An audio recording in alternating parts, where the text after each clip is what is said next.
Sure I can. There's a bear shit in the woods."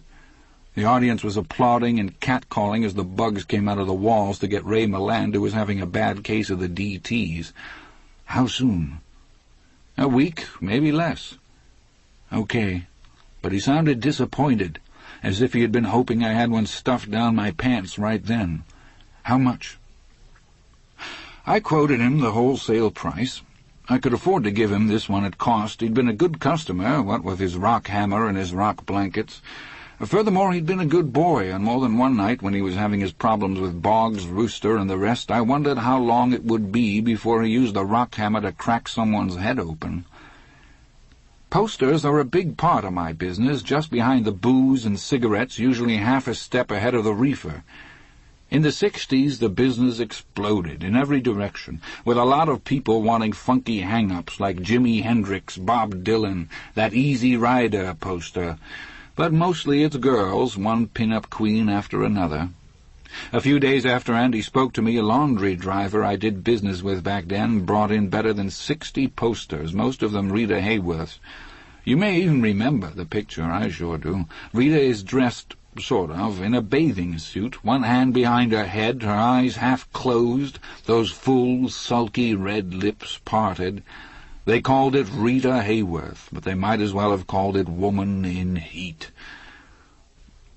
The prison administration knows about the black market, in case you were wondering. Sure they do. They probably know almost as much about my business as I do myself. They live with it because they know that a prison is like a big pressure cooker, and there have to be vents somewhere to let off some steam.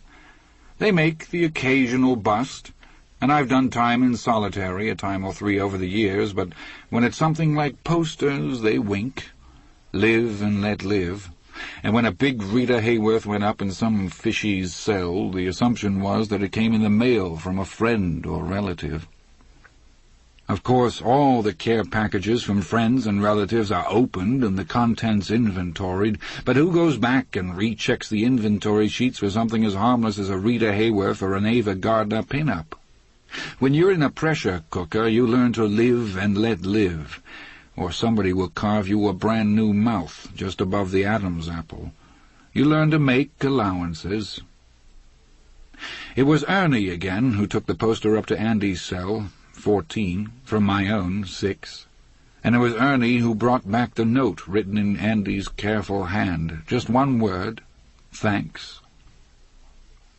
A little while later, as they filed us out for morning chow, I glanced into his cell and saw Rita over his bunk in all her swim-suited glory, one hand behind her head, her eyes half closed, those soft, satiny lips parted.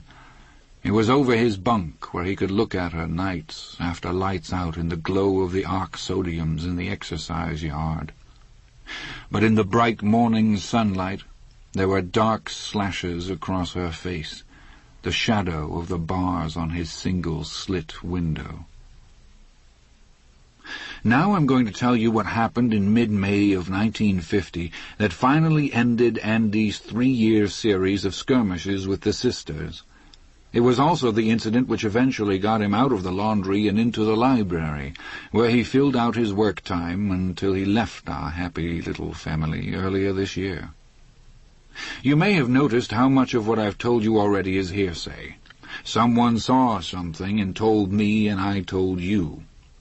Well, in some cases I've simplified it even more than it really was, and have repeated, or will repeat, fourth or fifth-hand information.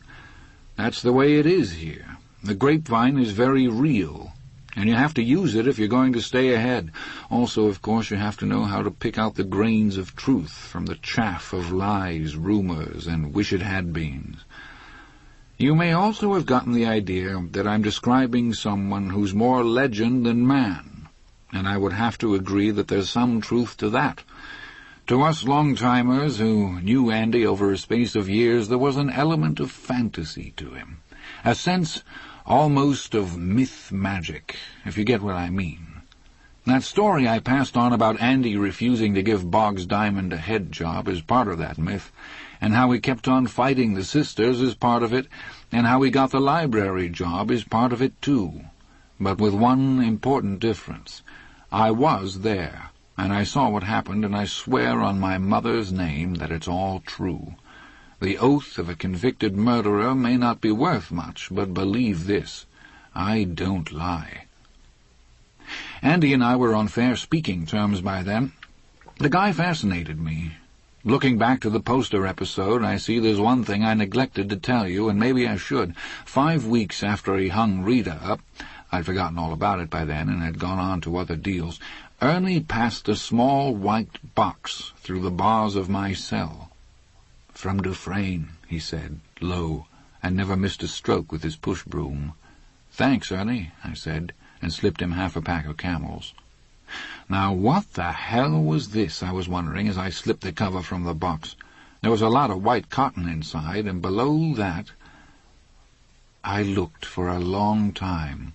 For a few minutes it was like I didn't even dare touch them, they were so pretty. There's a crying shortage of pretty things in the slam, and the real pity of it is that a lot of men don't even seem to miss them. There were 2 pieces of quartz in that box, both of them carefully polished. They had been chipped into driftwood shapes. There were little sparkles of iron pyrites in them, like flecks of gold. If they hadn't been so heavy, they would have served as a fine pair of men's cufflinks. They were that close to being a matched set. How much work went into creating those 2 pieces? Hours and hours after lights out, I knew that. First the chipping and shaping, and then the almost endless polishing and finishing with those rock blankets. Looking at them, I felt the warmth that any man or woman feels when he or she is looking at something pretty, something that has been worked and made. That's the thing that really separates us from the animals, I think. And I felt something else, too, a sense of awe for the man's brute persistence. But I never knew just how persistent Andy Dufresne could be until much later. In May of 1950, the powers that be decided that the roof of the license plate factory ought to be resurfaced with roofing tar. They wanted it done before it got too hot up there, and they asked for volunteers to do the work, which was planned to take about a week. More than 70 men spoke up because it was outside work, and May is one damn fine month for outside work. 9 or 10 names were drawn out of a hat, and 2 of them happened to be Andy's and my own. For the next week, we'd be marched out to the exercise yard after breakfast, with 2 guards up front and 2 more behind, plus all the guards in the towers, keeping a weather eye on the proceedings through their field glasses for good measure. 4 of us would be carrying a big extension ladder on these morning marches. I always got a kick out of the way Dickie Betts, who was on that job, called that sort of ladder an extensible, and we'd put it up against the side of that low, flat building. Then we'd start bucket brigading hot buckets of tar up to the roof. Spill that shit on you, and you'd jitterbug all the way to the infirmary. There were 6 guards on the project, all of them picked on the basis of seniority. It was almost as good as a week's vacation, because instead of sweating it out in the laundry or the plate shop or standing over a bunch of cons cutting pulp or brush somewhere out in the willywags, they were having a regular May holiday in the sun, just sitting there with their backs up against the low parapet, shooting the bull back and forth. They didn't even have to keep more than half an eye on us, because the south wall sentry post was close enough so that the fellows up there could have spit their chews on us if they'd wanted to. If anyone on the roof-sealing party had made one funny move, it would take 4 seconds to cut him smack in 2 with .45 caliber machine gun bullets. So those screws just sat there and took their ease. All they needed was a couple of 6-packs buried in crushed ice, and they would have been the lords of all creation. One of them was a fellow named Byron Hadley, and in that year of 1950 he'd been at Shawshank longer than I had, longer than the last 2 wardens put together, as a matter of fact. The fellow running the show in 1950 was a prissy-looking down-east Yankee named George Dunahee. He had a degree in penal administration. No one liked him as far as I could tell, except the people who had gotten him his appointment. I heard that he was only interested in 3 things: compiling statistics for a book, which was later published by a small New England outfit called Lightside Press, where he probably had to pay to have it done, which team won the intramural baseball championship each September, and getting a death penalty law passed in Maine. A regular bear for the death penalty was George Donaghy.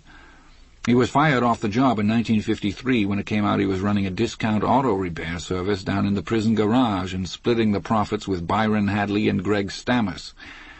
Hadley and Stammis came out of that one okay. They were old hands at keeping their asses covered.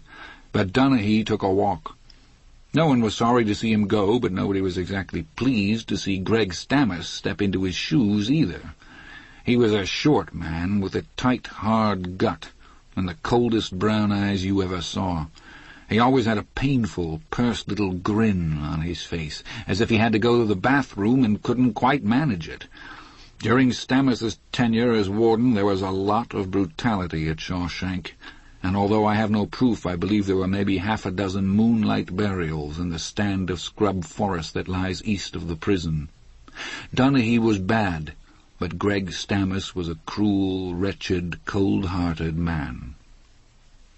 He and Byron Hadley were good friends. As warden, George Donaghy was nothing but a posturing figurehead. It was Stammis, and through him Hadley, who actually administered the prison. Hadley was a tall, shambling man with thinning red hair. He sunburned easily and he talked loud, and if you didn't move fast enough to shoot him, he'd clout you with his stick. On that day, our third on the roof, he was talking to another guard named Mert Entwistle. Hadley had gotten some amazingly good news, so he was griping about it. That was his style. He was a thankless man with not a good word for anyone, a man who was convinced that the whole world was against him. The world had cheated him out of the best years of his life, and the world would be more than happy to cheat him out of the rest. I have seen some screws that I thought were almost saintly, and I think I know why that happens.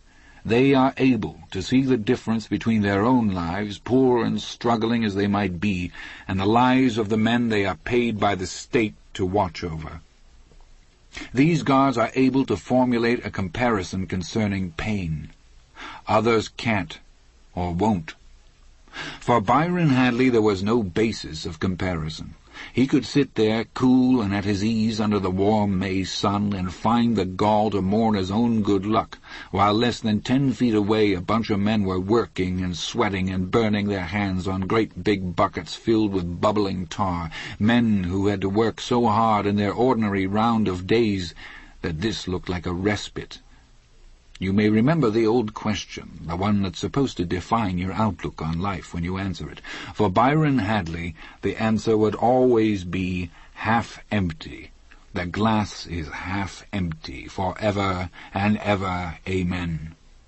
If you gave him a cool drink of apple cider, he'd think about vinegar. If you told him his wife had always been faithful to him, he'd tell you it was because she was so damn ugly. So there he sat, talking to Mert Entwistle loud enough for all of us to hear, his broad white forehead already starting to redden with the sun.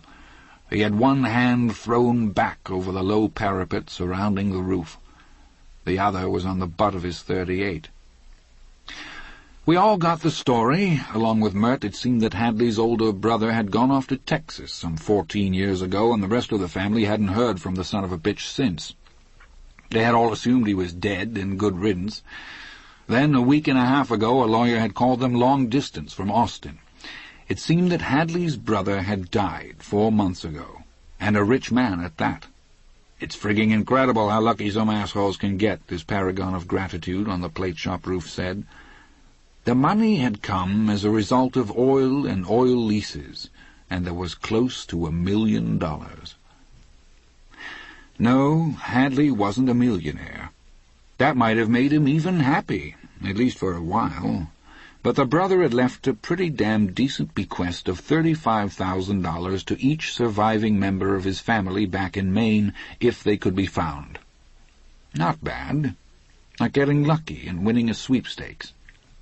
But to Byron Hadley the glass was always half empty.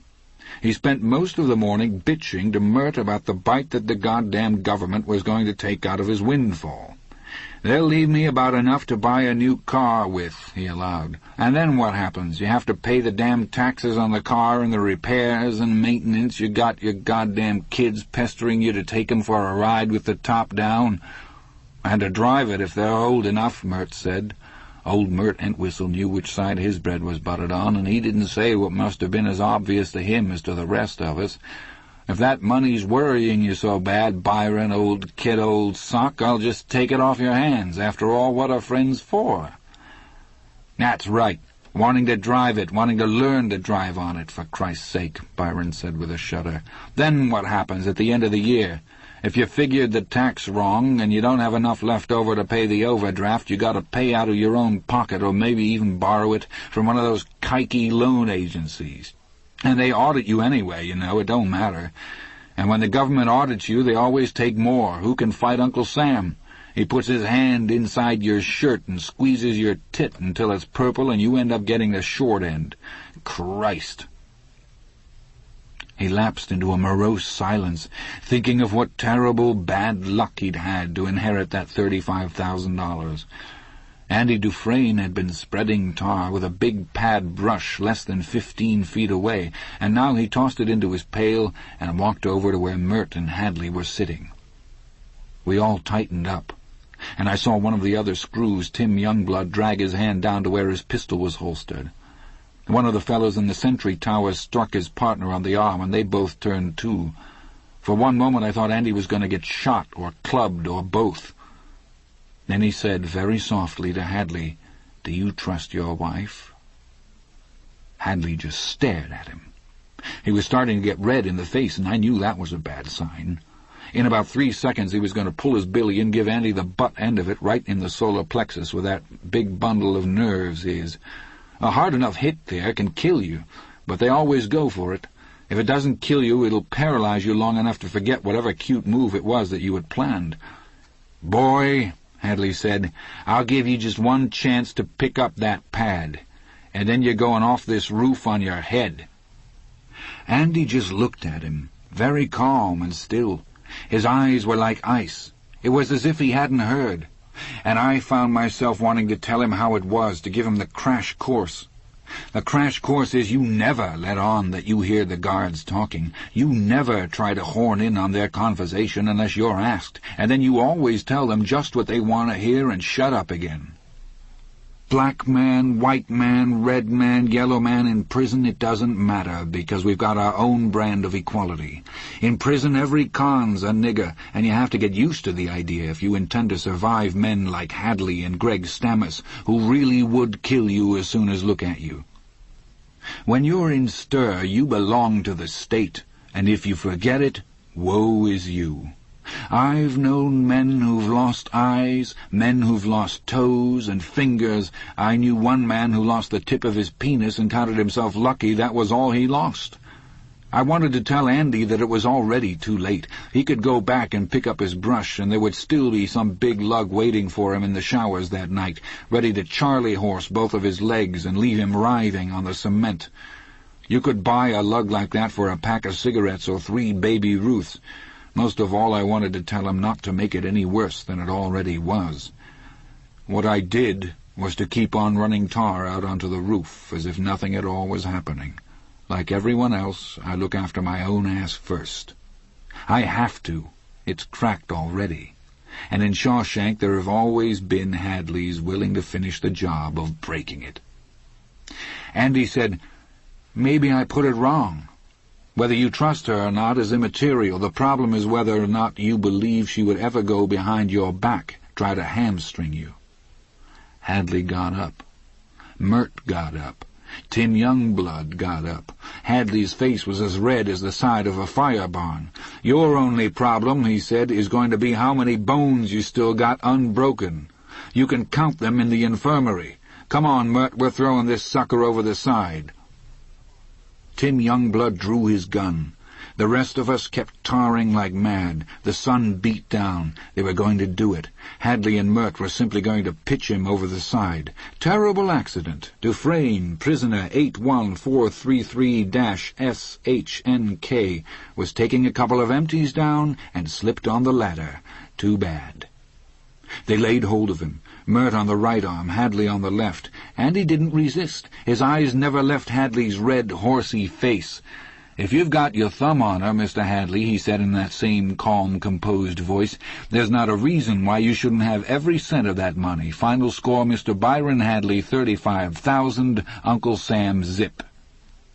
Mert started to drag him toward the edge. Hadley just stood there. For a moment Andy was like a rope between them in a tug-of-war game. Then Hadley said, "Hold on 1 second, Mert. What do you mean, boy?" "I mean, if you've got your thumb on your wife, you can give it to her," Andy said. "You better start making sense, boy, or you're going over."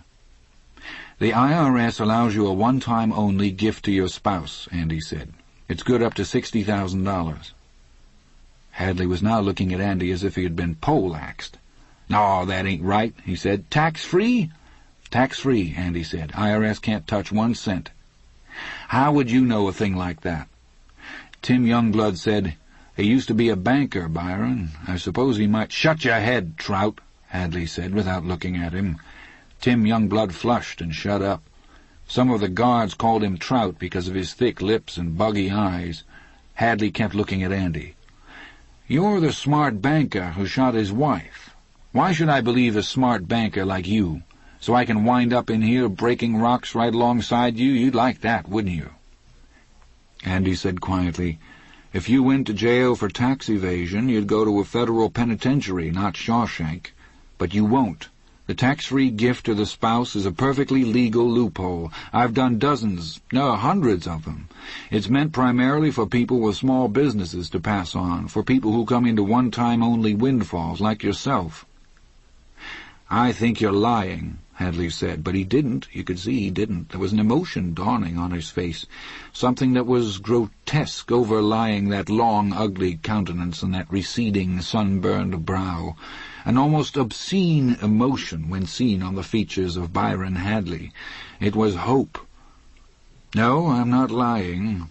There's no reason why you should take my word for it either. Engage a lawyer, ambulance-chasing, highway-robbing cocksuckers," Hadley cried. Andy shrugged. "Then go to the IRS. They'll tell you the same thing for free. Actually, you don't need me to tell you at all. You could have investigated the matter for yourself. You're fucking A. I don't need any smart, wife-killing banker to show me where the bear shit in the buckwheat. You'll need a tax lawyer or a banker to set up the gift for you, and that'll cost you something," Andy said. "Or, if you were interested, I'd be glad to set it up for you, nearly free of charge. The price would be 3 beers apiece for my co-workers." "Co-workers," Mert said, and let out a rusty guffaw. He slapped his knee. A real knee-slapper was old Mert, and I hope he died of intestinal cancer in a part of the world where morphine is as of yet undiscovered. "Co-workers, ain't that cute? Co-workers, you ain't got any—" "Shut your friggin' trap," Hadley growled, and Mert shut. Hadley looked at Andy again. "What was you saying?" "I was saying that I'd only ask 3 beers apiece for my co-workers, if that seems fair," Andy said. "I think a man feels more like a man when he's working out of doors in the springtime if he can have a bottle of suds. That's only my opinion. It would go down smooth, and I'm sure you'd have their gratitude. I have talked to some of the other men who were up there that day. Rennie Martin, Logan St. Pierre, and Paul Bonsaint were 3 of them, and we all saw the same thing then, felt the same thing. Suddenly it was Andy who had the upper hand. It was Hadley who had the gun on his hip, and the billy in his hand, Hadley who had his friend Greg Stammes behind him, and the whole prison administration behind Stammes, the whole power of the state behind that. But all at once, in that golden sunshine, it didn't matter, and I felt my heart leap up in my chest as it never had since the truck drove me and 4 others through the gate back in 1938 and I stepped out onto the exercise yard. Andy was looking at Hadley with those cold, clear, calm eyes. And it wasn't just the 35,000 then. We all agreed on that. I've played it over and over in my mind, and I know. It was man against man, and Andy simply forced him, the way a strong man can force a weaker man's wrist to the table in a game of Indian wrestling. There was no reason, you see, why Hadley couldn't have given Mert a nod at that very minute, pitched Andy overside onto his head, and still taken Andy's advice. No reason. But he didn't. "I could get you all a couple of beers if I wanted to," Hadley said. "A beer does taste good while you're working." The colossal prick even managed to sound magnanimous. "I'd just give you one piece of advice the IRS wouldn't bother with," Andy said. His eyes were fixed unwinkingly on Hadley's. "Make this gift to your wife if you're sure. If you think there's even a chance she might double-cross you or backshoot you, we could work out something else." "Double-cross me?" Hadley asked harshly. "Double-cross me? Mr. Hot-Shot Banker. If she ate her way through a boxcar of X-Lax, she wouldn't dare fart unless I gave her the nod." Mert, Youngblood, and the other screws yucked it up dutifully. Andy never cracked a smile. "I'll write down the forms you need," he said. "You can get them at the post office, and I'll fill them out for your signature." That sounded suitably important, and Hadley's chest swelled. Then he glared around at the rest of us and hollered, "What are you Jimmies staring at? Move your asses, goddammit!" He looked back at Andy. "You come over here with me, Hotshot, and listen to me well. If you're Jewing me somehow, you're going to find yourself chasing your own head around Shower Sea before the week's out." "Yes, I understand that," Andy said softly. And he did understand it. The way it turned out, he understood a lot more than I did. More than any of us did. That's how, on the second-to-last day of the job, the convict crew that tarred the plate factory roof in 1950 ended up sitting in a row at 10 o'clock on a spring morning, drinking black-label beer supplied by the hardest screw that ever walked a turn at Shawshank State Prison.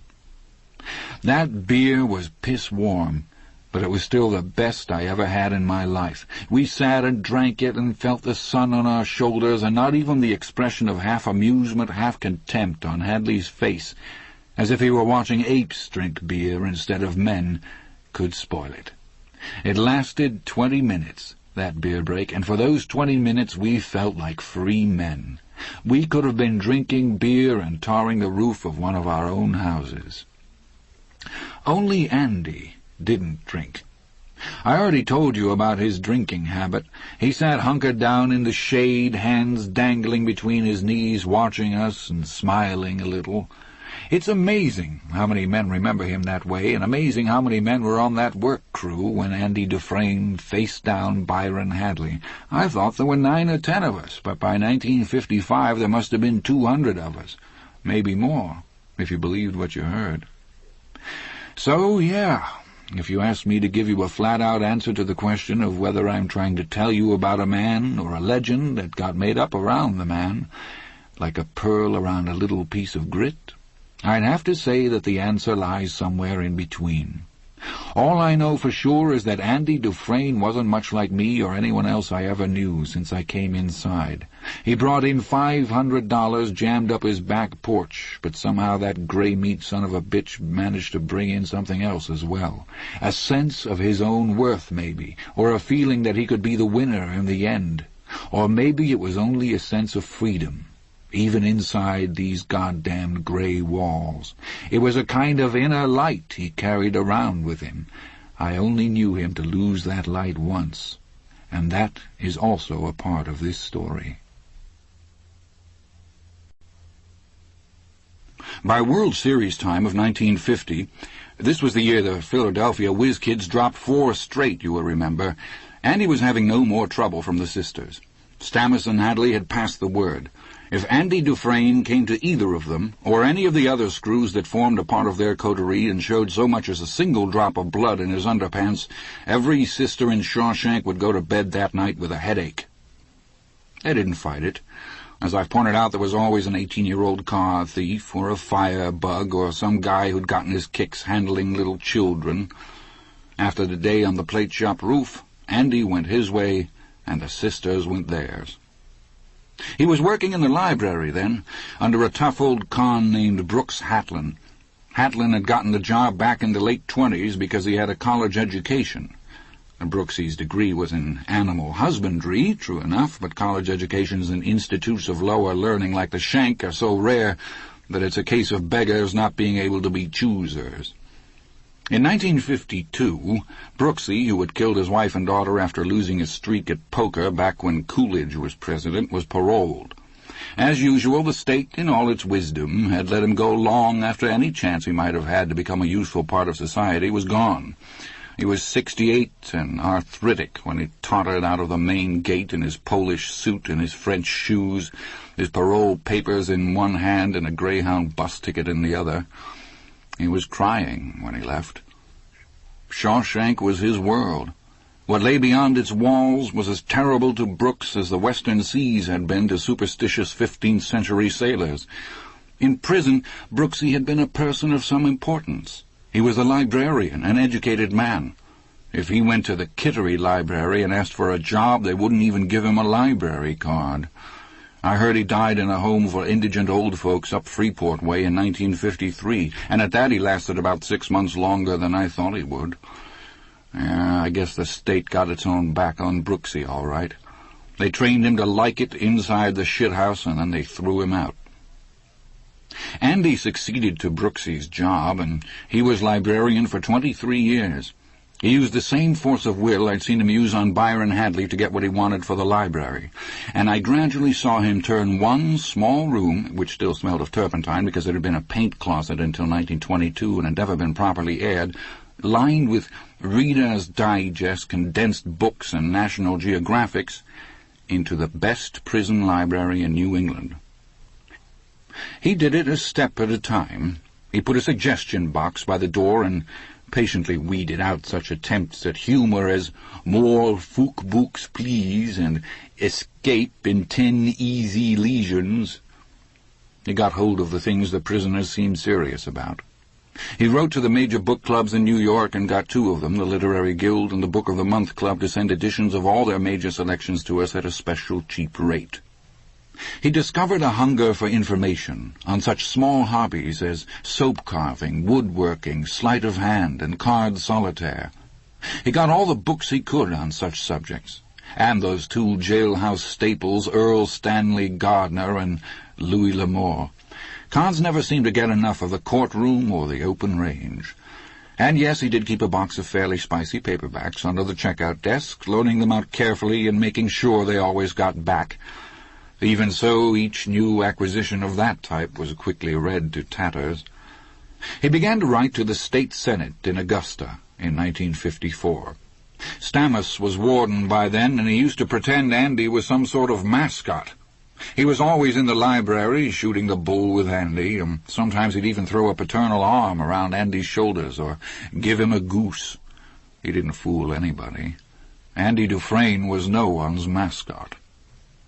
He told Andy that maybe he'd been a banker on the outside, but that part of his life was receding rapidly into his past, and he'd better get a hold on the facts of prison life. As far as that bunch of jumped-up Republican Rotarians in Augusta was concerned, there were only 3 viable expenditures of the taxpayers' money in the field of prisons and corrections. Number 1 was more walls, number 2 was more bars, and number 3 was more guards. As far as the State Senate was concerned, Stammus explained the folks in Thomaston and Shawshank and Pittsfield and South Portland were the scum of the earth.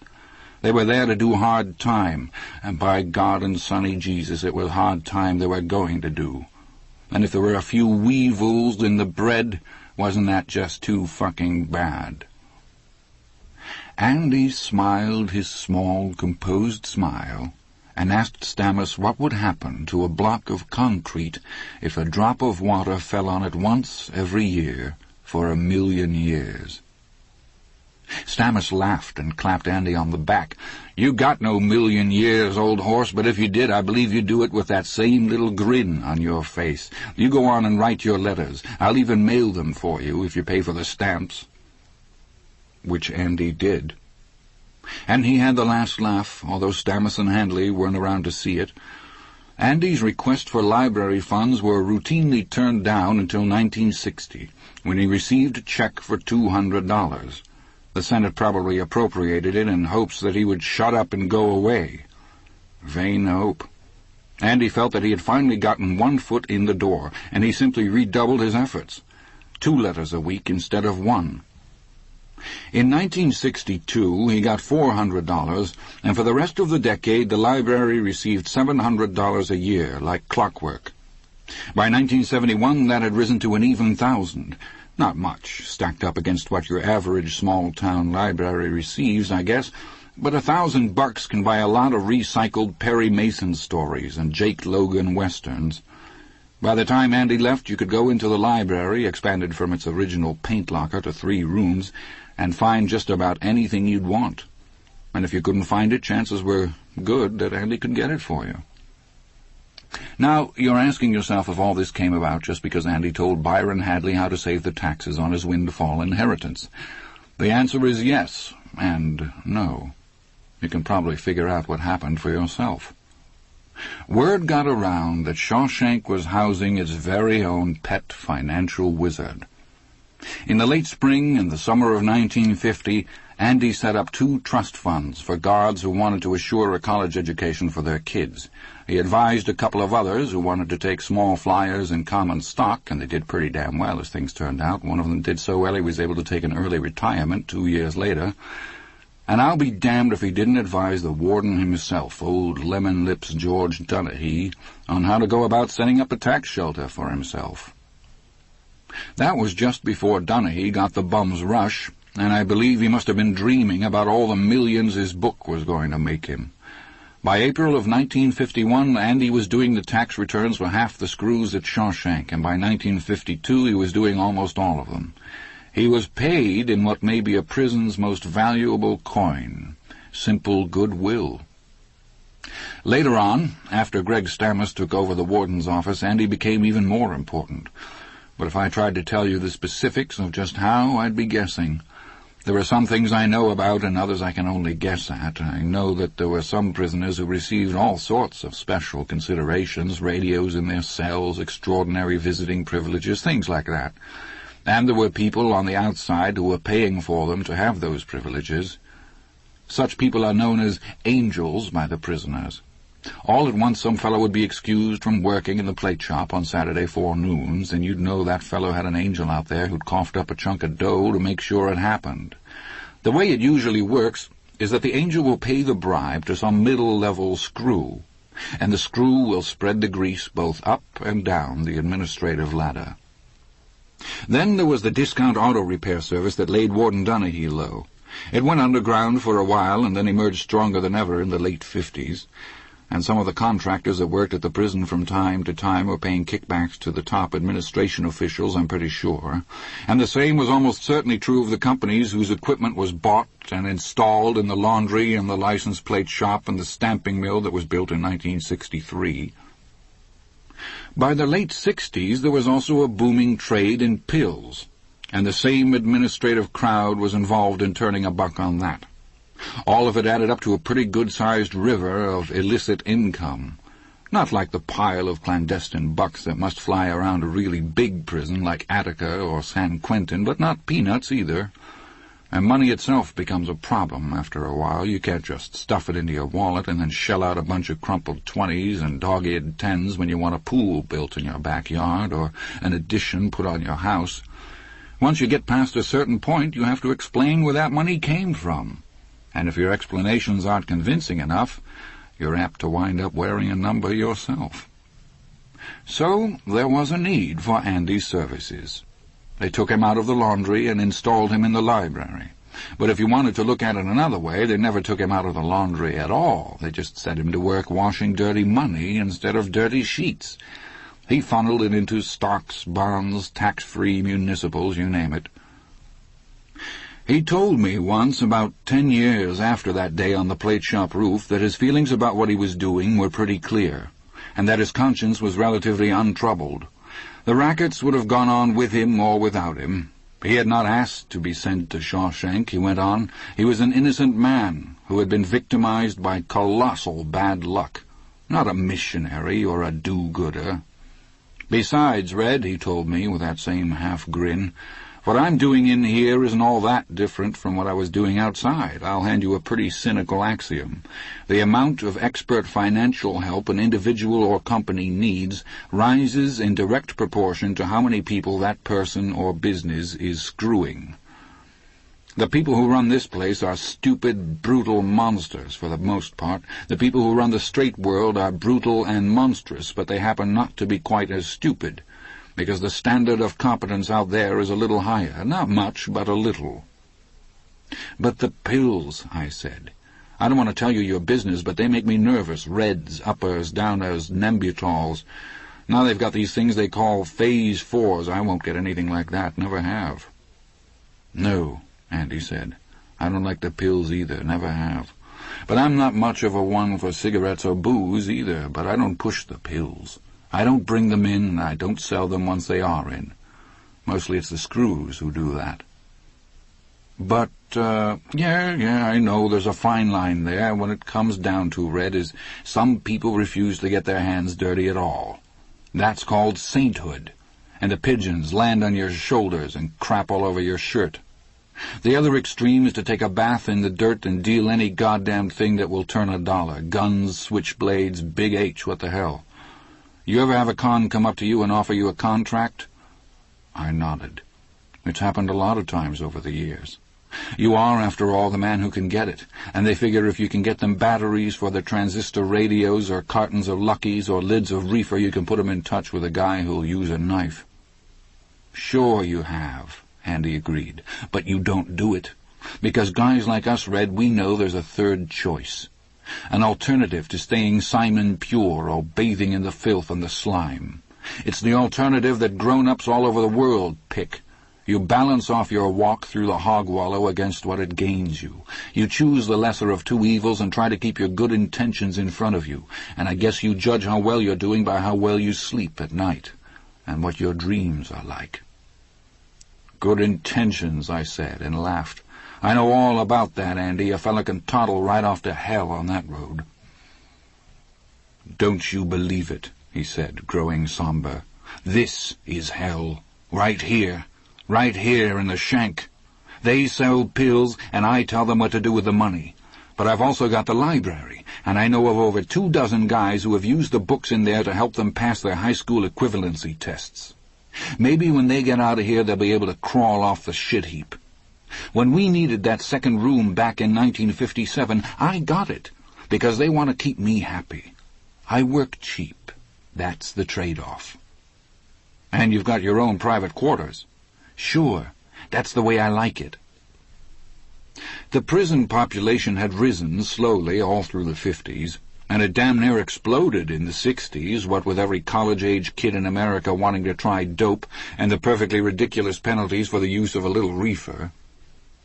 But in all that time, Andy never had a cellmate, except for a big, silent Indian named Normadan. Like all the Indians in the shank, he was called Chief, and Normadan didn't last long. A lot of the other long-timers thought Andy was crazy, but Andy just smiled. He lived alone, and he liked it that way. And as he'd said, they liked to keep him happy. He worked cheap. Prison time is slow time. Sometimes you'd swear it's stop time, but it passes. George Donaghy departed the scene in a welter of newspaper headlines shouting scandal and nest-feathering. Stamets succeeded him, and for the next 6 years Shawshank was a kind of living hell. During the reign of Greg Stamets, the beds in the infirmary and the cells in the solitary wing were always full. One day in 1958, I looked at myself in a small shaving mirror I kept in my cell and saw a 40-year-old man looking back at me. A kid had come in back in 1938. A kid with a big mop of carroty red hair, half crazy with remorse, thinking about suicide. That kid was gone. The red hair was going gray and starting to recede. There were crow's tracks around the eyes. On that day, I could see an old man inside, waiting his time to come out. It scared me. Nobody wants to grow old in stir. Stamets went early in 1959. There had been several investigative reporters sniffing around, and one of them even did 4 months under an assumed name for a crime made up out of whole cloth. They were getting ready to drag out scandal and nest-feathering again, but before they could bring the hammer down on him, Stammus ran. I can understand that, boy, can I ever. If he had been tried and convicted, he could have ended up right in here. If so, he might have lasted all of 5 hours. Byron Hadley had gone 2 years earlier. The sucker had a heart attack and took an early retirement. Andy never got touched by the Stammus affair. In early 1959, a new warden was appointed, and a new assistant warden, and a new chief of guards. For the next 8 months or so, Andy was just another con again. It was during that period that Normaden, the big half-breed Passamaquoddy, shared Andy's cell with him. Then everything just started up again. Normaden was moved out, and Andy was living in solitary splendor again. The names at the top change, but the rackets never do. I talked to Normaden once about Andy. "Nice fella," Normaden said. It was hard to make out anything, he said, because he had a hare lip and a cleft palate. All his words came out in a slush. I liked it there. He never made fun. But he didn't want me there, I could tell. Big shrug. I was glad to go, me. Bad draft in that cell, all the time cold. He don't let nobody touch his things. That's okay, nice man, never made fun. But big draft. Rita Hayworth hung in Andy's cell until 1955, if I remember right. Then it was Marilyn Monroe, that picture from the 7-Year Itch, where she's standing over a subway grating and the war mare is flipping her skirt up. Marilyn lasted until 1960, and she was considerably tattered about the edges when Andy replaced her with Jane Mansfield. Jane was, you should pardon the expression, a bust. After only a year or so, she was replaced with an English actress. Might have been Hazel Court, but I'm not sure. In 1966, that one came down, and Raquel Welch went up for a record-breaking 6-year engagement in Andy's cell. The last poster to hang there was a pretty country rock singer whose name was Linda Ronstadt. I asked him once what the posters meant to him, and he gave me a peculiar, surprised sort of look. "Why, they mean the same thing to me as they do to most cons, I guess," he said. "Freedom. You look at those pretty women and you feel like you could almost, not quite, but almost, step right through and be beside them. Be free. I guess that's why I always liked Raquel Welch the best. It wasn't just her, it was that beach she was standing on. Looked like she was down in Mexico somewhere, someplace quiet where a man would be able to hear himself think. Did you ever feel that way about a picture read? That you could almost step right through it?" I said I'd never really thought of it that way. "Maybe someday you'll see what I mean," he said. And he was right. Years later, I saw exactly what he meant. And when I did, the first thing I thought of was Normaden, and about how he'd said it was always cold in Andy's cell. A terrible thing happened to Andy in late March or early April of 1963. I have told you that he had something that most of the other prisoners, myself included, seemed to lack. Call it a sense of equanimity, or a feeling of inner peace, maybe even a constant and unwavering faith that someday the long nightmare would end.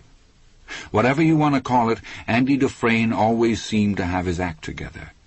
There was none of that sullen desperation about him that seems to afflict most lifers after a while. You could never smell hopelessness on him. Until that late winter of 63.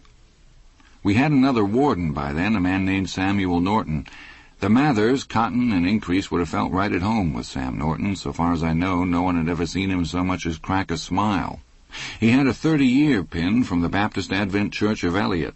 His major innovation as the head of our happy family was to make sure that each incoming prisoner had a New Testament. He had a small plaque on his desk, gold letters inlaid in teak wood, which said, "Christ is my Savior." A sampler on the wall, made by his wife, read, "His judgment cometh, and that right early."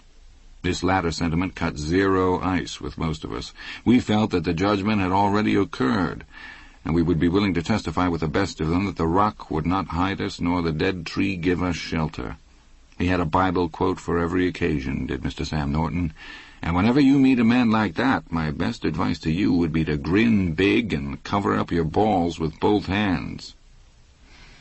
There were less infirmary cases than in the days of Greg Stammas, and so far as I know the moonlight burials ceased altogether, but this is not to say that Norton was not a believer in punishment.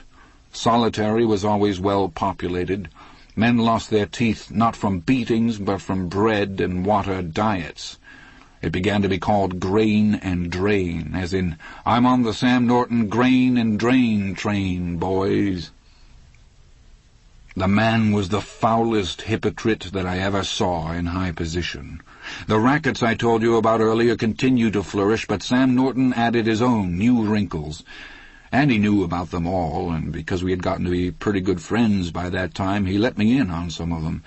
When Andy talked about them, an expression of amused, disgusted wonder would come over his face, as if he were telling me about some ugly, predatory species of bug that was, by its very ugliness and greed, somehow more comic than terrible. It was Warden Norton who instituted the Inside Out program you may have read about it some 16 or 17 years back. It was even written up in Newsweek. In the press, it sounded like a real advance in practical corrections and rehabilitation. There were prisoners out cutting pulpwood, prisoners repairing bridges and causeways, prisoners constructing potato cellars. Norton called it Inside Out, and was invited to explain it to damn near every Rotary and Kiwanis club in New England, especially after he got his picture in Newsweek.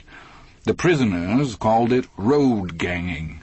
And so far as I know, none of them were ever invited to express their views to the Kiwanians or the Loyal Order of Moose. Norton was right in there, on every operation, 30-year church pin and all, from cutting pulp to digging storm drains to laying new culverts under state highways. There was Norton, skimming off the top. There were 100 ways to do it, men, materials, you name it, but he had it coming another way as well. The construction businesses in the area were deathly afraid of Norton's Inside-Out program because prison labor is slave labor, and you can't compete with that. So Sam Norton, he of the Testaments and the 30-year church pin, was passed a good many thick envelopes under the table during his 16-year tenure as Shawshank's warden, and when an envelope was passed, he would either overbid the project, not bid at all, or claim that all his inside-outers were committed elsewhere. It has always been something of a wonder to me that Norton was never found in the trunk of a Thunderbird parked off a highway somewhere down in Massachusetts, with his hands tied behind his back and half a dozen bullets in his head.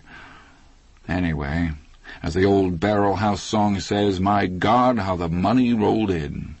Norton must have subscribed to the old Puritan notion that the best way to figure out which folks God favors is by checking their bank accounts. Andy Dufresne was his right hand in all of this, his silent partner. The prison library was Andy's hostage to fortune. Norton knew it, and Norton used it. Andy told me that one of Norton's favorite aphorisms was, one hand washes the other. So Andy gave good advice and made useful suggestions. I can't say for sure that he hand-tooled Norton's Inside-Out program, but I'm damn sure he processed the money for the Jesus-shouting son of a whore.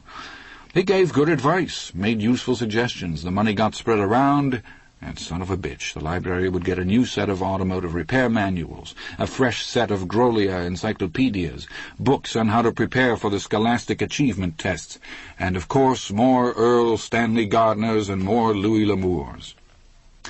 And I'm convinced that what happened because Norton just didn't want to lose his good right hand. I'll go further. It happened because he was scared of what might happen, what Andy might say against him if Andy ever got clear of Shawshank State Prison. I got the story a chunk here and a chunk there over a space of 7 years, some of it from Andy, but not all. He never wanted to talk about that part of his life, and I don't blame him. I got parts of it from maybe half a dozen different sources. I've said once that prisoners are nothing but slaves, but they have that slave habit of looking dumb and keeping their ears open. I got it backwards and forwards and in the middle, but I'll give it to you from point A to point Z, and maybe you'll understand why the man spent about 10 months in a bleak, depressed daze. See, I don't think he knew the truth until 1963, 15 years after he came into this sweet little hellhole. Until he met Tommy Williams, I don't think he knew how bad it could get. Tommy Williams joined our happy little Shawshank family in November of 1962. Tommy thought of himself as a native of Massachusetts, but he wasn't proud. In his 27 years he'd done time all over New England. He was a professional thief, and as you may have guessed, my own feeling was that he should have picked another profession. He was a married man, and his wife came to visit each and every week. She had an idea that things might go better with Tommy, and consequently better with their 3-year-old son and herself, if he got his high school degree. She talked him into it, and so Tommy Williams started visiting the library on a regular basis. For Andy, this was an old routine by then. He saw that Tommy got a series of high school equivalency tests. Tommy would brush up on the subjects he had passed in high school, where there weren't many, and then take the test. Andy also saw that he was enrolled in a number of correspondence courses covering the subjects he had failed in school or just missed by dropping out. He probably wasn't the best student Andy ever took over the jumps, and I don't know if he ever did get his high school diploma, but that forms no part of my story. The important thing was that he came to like Andy Dufresne very much, as most people did after a while. On a couple of occasions he asked Andy what a smart guy like you is doing in the joint, a question which is the rough equivalent of one that goes, what's a nice girl like you doing in a place like this? But Andy wasn't the type to tell him. He would only smile and turn the conversation into some other channel. Quite normally, Tommy asked someone else, and when he finally got the story, I guess he also got the shock of his young life. The person he asked was his partner on the laundry's steam ironer and folder. The inmates call this device the mangler because that's exactly what it'll do to you if you aren't paying attention and get your bad self caught in it. His partner was Charlie Lathrop, who had been in for about 12 years on a murder charge. He was more than glad to reheat the details of the Dufresne murder trial for Tommy. It broke the monotony of pulling freshly pressed bedsheets out of the machine and tucking them into the basket. He was just getting to the jury, waiting until after lunch to bring in their guilty verdict, when the trouble whistle went off and the mangle grated to a stop. They had been feeding in freshly washed sheets from the Elliott nursing home at the far end. These were spat out dry and neatly pressed at Tommy's and Charlie's end at the rate of 1 every 5 seconds. Their job was to grab them, fold them, and slap them into the cart, which had already been lined with clean brown paper. But Tommy Williams was just standing there, staring at Charlie Lathrop, his mouth unhinged all the way to his chest. He was standing in a drift of sheets that had come through clean and which were now sopping up all the wet muck on the floor, and in a laundry wet wash there's plenty of muck. So the head bull that day, Homer Jessup, comes rushing over, bellowing his head off and on the prod for trouble. Tommy took no notice of him. He spoke to Charlie as if old Homer, who had busted more heads than he could probably count, hadn't been there. "What did you say that golf pro's name was?" "Quentin," Charlie answered back, all confused and upset by now. He later said that the kid was white as a truce flag. "Glenn Quentin, I think, something like that anyway."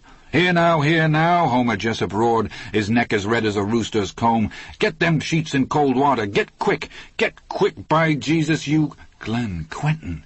Oh, my God," Tommy Williams said, and that was all he got to say because Homer Jessup, that least peaceable of men, brought his billy down behind his ear. Tommy hit the floor so hard he broke off 3 of his front teeth. When he woke up he was in solitary and confined to same for a week, riding a boxcar on Sam Norton's famous grain and drain train, plus a black mark on his report card. That was in early February of 1963, and Tommy Williams went around to 6 or 7 other long-timers after he got out of solitary and got pretty much the same story. I know, I was one of them. But when I asked him why he wanted it, he just clammed up. Then one day he went to the library and spilled one hell of a big budget of information to Andy Dufresne. And for the first and last time, At least since he had approached me about the Rita Hayworth poster like a kid buying his first pack of Trojans, Andy lost his cool. Only this time he blew it entirely. I saw him later that day, and he looked like a man who had stepped on the business end of a rake and given himself a good one, whap, between the eyes. His hands were trembling, and when I